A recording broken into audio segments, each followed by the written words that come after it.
அமெரிக்காவினுடைய சிட்டிசன்ஸ் இருப்பாங்கல்ல, அவங்களுக்கு அமெரிக்கா கொடுத்த கடைசி மெசேஜ் இதுதான்: உங்களுக்கு தேவையான தண்ணீர், உணவை எடுத்து வைத்துக் கொள்ளுங்கள்.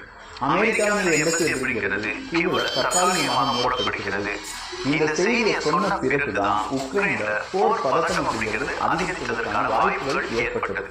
அதுக்கு பிறகுதான் இப்போ உக்ரைன் என்ன சொல்றாங்கன்னா, இது ரஷ்யாவினுடைய மிஸ்இன்ஃபர்மேஷன் அப்படின்னு சொல்றாங்க.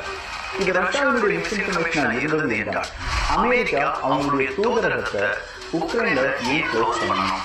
அதுக்கு பின்னாடி இப்போ ரஷ்யா செய்வது என்ன?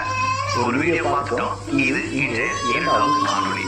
அன்பு தமிழ் நெஞ்சங்களுக்கு தமிழ் பொக்கிஷத்தின் வணக்கங்கள்.